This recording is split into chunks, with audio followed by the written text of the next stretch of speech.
Salam sejahtera dan salam Sarawakku sayang. Buletin Nukas edisi malam 3 Julai 2021 bersama saya Janet Bennett.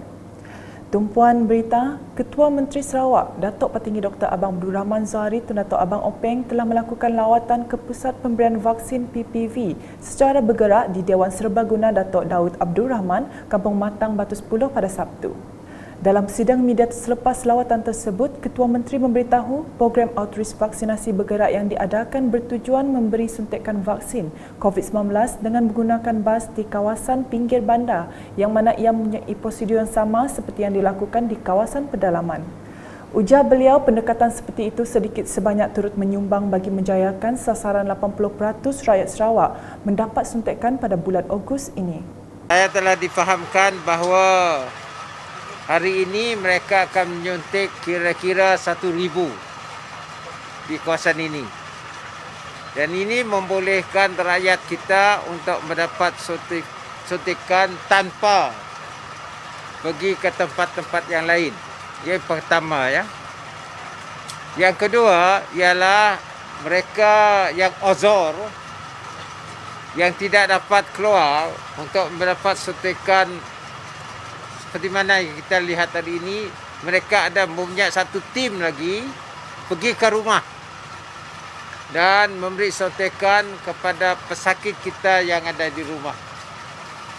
Ini adalah satu usaha bagi pihak kita untuk memastikan rakyat Sarawak mendapat suntikan di mana yang telah kita sebutkan. Untuk rekod, setakat ini program outreach vaksinasi bergerak telah melakukan suntikan kepada seramai 1,460 suntikan di Kampung Kalong 2, seramai 960 suntikan di Kampung Paroh dan 16 orang kepada mereka yang terlantar di rumah. Hadir sama dalam lawatan itu, Timbalan Ketua Menteri yang juga pengerusi Jawatan Kuasa Pengurusan Bencana Negeri JPBN Sarawak, Datuk Ahmad Douglas Uga Embas, Menteri Kerajaan Tempatan dan Perumahan, Datuk Seri Profesor Dr. Sim Kui Hien, Menteri Kanan Kerja Raya, Datuk Seri Fadilah Yusof, Ahli Dewan Negara, Senator Dr. Zaidi Suhaili, Timbalan Setiausaha Kerajaan Negeri, Datuk Iqbahun Jowik dan Ahli Dewan Undangan Negeri Adun Tupong, Fazruddin Abdul Rahman.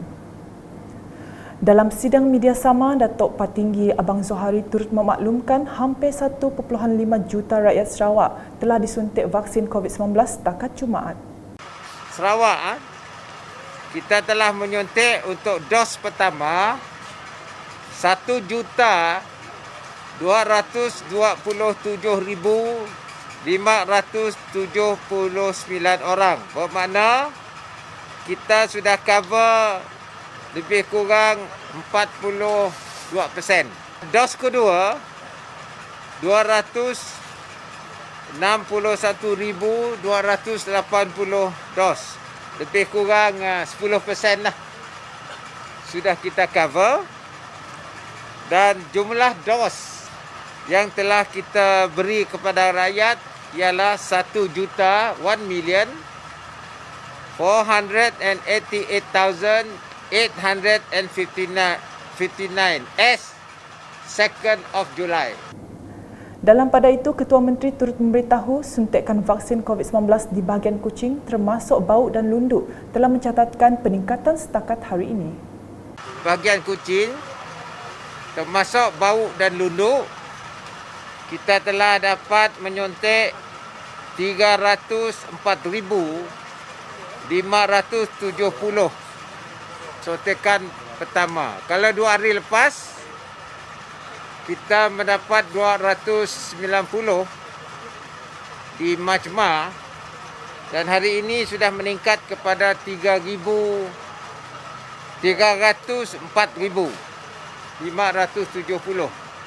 52.25% achievement.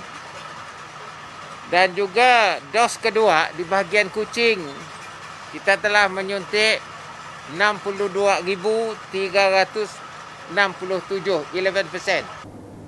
Berita seterusnya, proses pendaftaran secara manual telah membantu meningkatkan jumlah pendaftaran penduduk untuk divaksinasi di kawasan Dalat. Menurut Menteri Kebajikan Kesejahteraan Komuniti Wanita, Keluarga dan Pembangunan Kanak-Kanak, Datuk Seri Fatimah Abdullah, setakat ini sebanyak 92.4% dari keseluruhan 11,468 penduduk di situ telah mendaftar untuk menerima vaksin. Pada mulanya pendaftaran tidak berapa bagus. Dan kita dapati ada yang kurang daripada 50% pun ya untuk satu kampung. Ada kampung yang hanya yang dari segi pendaftarannya tidak sampai 50%. Jadi bila kami berbincang, jadi Tuan DO kata kita buat second round. Second round, jadi ketua masyarakat buat pendaftaran second round, dan lepas pusingan kedua pendaftaran itu secara manual didapati bahawa dari segi peratusannya telah meningkat kepada 92.4% yang layak divaksinasi ya, iaitu 18 ke atas mengikut sensus penduduk 2020, e-census 2020 ya, populasi e-census 2020. So 92.4, and that is about 11,468 yang layak untuk divaksinasi.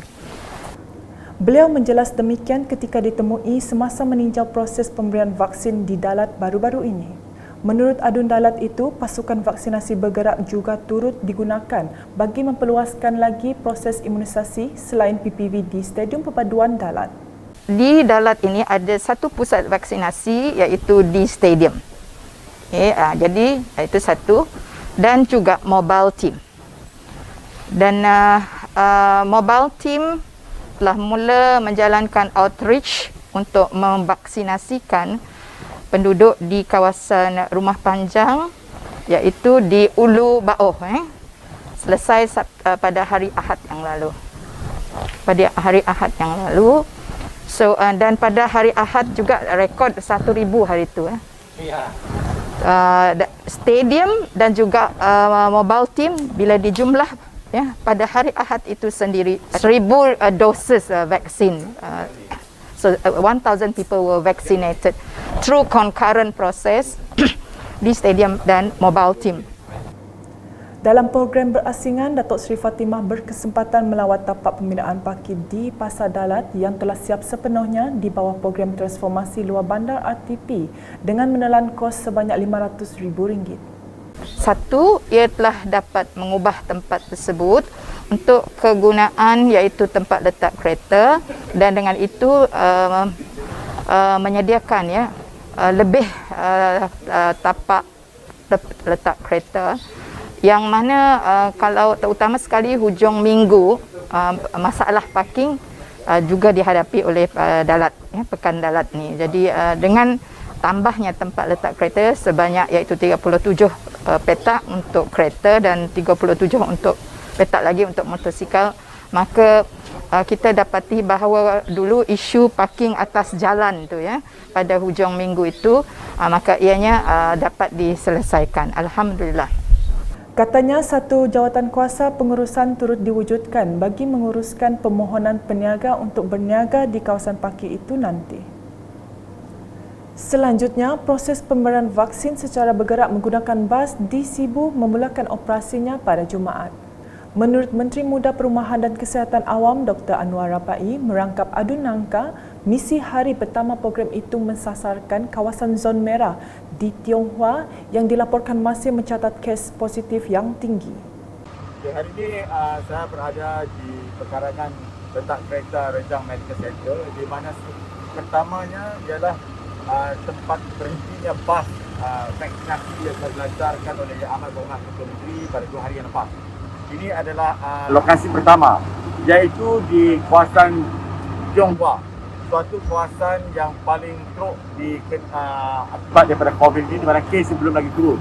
Dia merupakan zon merah di kawasan Sibu ini, dan sebab itulah kita telah menjalankan suatu program vaksinasi secara menyeluruh di kawasan Tionghoa ini. Beliau berkata demikian semasa meninjau operasi hari pertama perkhidmatan bas vaksin bergerak itu pada Jumaat. Difahamkan pasukan bergerak itu akan memvaksinasi seramai 50 penduduk sehari sebagai percubaan dalam minggu ini, dan jumlah itu akan ditingkatkan jika semuanya berjalan lancar. Selain Tionghoa, pasukan itu turut mensasarkan penduduk di kawasan Tongsan dan Sukun dan akan diperluaskan ke lokasi-lokasi yang akan dikenal pasti kelak.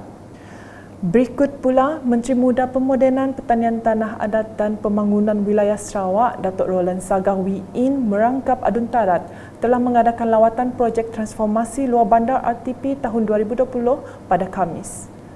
Beliau memulakan lawatan ke projek menaik taraf dan membaiki Dewan Tank Buka Padawan yang menelan kos sebanyak RM200,000 dan taklimat projek yang diberikan oleh Insinyur Lee Hong Siang dari Jabatan Kerja Raya JKR Serian. Menurut Lee, projek tersebut telah siap 99% dan hanya menunggu pihak SESCO untuk memasang meter elektrik sahaja. Jelas beliau, antara skop kerja projek tersebut yang telah disiapkan seperti pembaikan bumbung, pembinaan pentas, pemasangan siling dan pemasangan penghawa dingin. Datuk Roland Sagah dalam pada itu amat berpuas hati dengan kualiti kerja pihak kontraktor serta usaha pihak JKR Serian di dalam memastikan kejayaan projek tersebut. Seterusnya, Datuk Roland Sagah dan rombongan bergerak ke lokasi tapak projek di Kampung Menjau bagi melihat sendiri projek menyiapkan Dewan Serbaguna kampung tersebut. Projek yang bernilai RM320,000 itu telah mula dilaksanakan pada 27 November 2020 dan sepatutnya siap pada Mei 2021 yang lepas, namun tertangguh ekoran pelaksanaan Perintah Kawalan Pergerakan PKP. Sementara itu, Adun Pakan Tan Sri Williamawan Ikom turun Padang melakukan tinjauan ke tapak projek di 3 buah rumah panjang pada Khamis. Antara lokasi projek ialah projek menaik taraf Jalan Jeti dan tapak rumah Empati di Nanga Marau, tapak projek menaik taraf jalan di hadapan rumah Ason Marau Tengah dan tapak projek membina tembok penahan di rumah Joseph Marau Ulu Pakan. Tinjauan beliau bertujuan memastikan tapak projek sesuai untuk pembinaan projek dan mengikut spesifikasi yang ditetapkan. Di samping itu, Tan Sri Williamawan turut berharap kontraktor pelaksana projek dapat menyiapkan projek dalam tempoh yang ditetapkan demi manfaat penduduk rumah panjang. Berita berikutnya, Kerajaan Brunei Darussalam telah menyampaikan sumbangan peralatan perubatan kepada Kerajaan Malaysia dalam membendung penularan wabak COVID-19. Majlis penyerahan sumbangan peralatan hospital dan peralatan pelindungan diri PPE itu telah diadakan di pekarangan Pos Kawalan Labu, Temburong dengan Pos Kawalan CIQS, Mengkalak, Terusan pada Khamis. Sumbangan tersebut berupa 10 buah mesin ventilator dan 200 PPE yang berjumlah RM1.7 juta. Peralatan tersebut akan diagihkan kepada 3 wilayah iaitu Sarawak, Labuan dan Sabah, dan akan diuruskan Kementerian Kesihatan Malaysia KKM Daerah Lawas. Selepas penyerahan sumbangan peralatan perubatan, KKM Daerah Lawas terus mengagihkan peralatan perubatan ini kepada Hospital Lawas, manakala untuk Sabah dan wilayah Persekutuan Labuan dihantar ke pintu sempadan Sendumin, Sepitang dan Merapoh Lawas. Pada majlis itu, Timbalan Setiausaha Tetap Kementerian Kesihatan Negara Brunei Darussalam, Dr. Zulaidi Abdul Latif, telah melekatkan pelekat lambang bendera negara Brunei Darussalam dan lambang bendera Malaysia sebagai tanda penyerahan secara simbolik kepada Wakil Kerajaan Malaysia menerusi KKM Sarawak, Timbalan Pengarah Kesihatan Negeri Sarawak, Dr. Azli Ayub. Menerusi Kerajaan Malaysia, Dr. Azli mengucapkan terima kasih di atas keprihatinan Kerajaan Brunei Darussalam. Selaku negara berjiran, Wakil Kerajaan Brunei Darussalam menyifatkan sumbangan itu sebagai tanggungjawab bersama dalam saling membantu. Masih dengan laporan program imunisasi, seramai 595 penduduk dari 3 buah kampung di bawah Dun Tebeduk dan Dun Kedup telah divaksinasi di PPV Dewan Masyarakat Tebeduk pada Khamis. Antara kampung yang terlibat ialah Kampung Metuk Tapu, Kampung Temong Bengan dan Tema Mawang. Dimaklumkan PPV berkenaan buat masa ini hanya menerima temujanji melalui MySejahtera untuk suntikan vaksin COVID-19 dos kedua sahaja.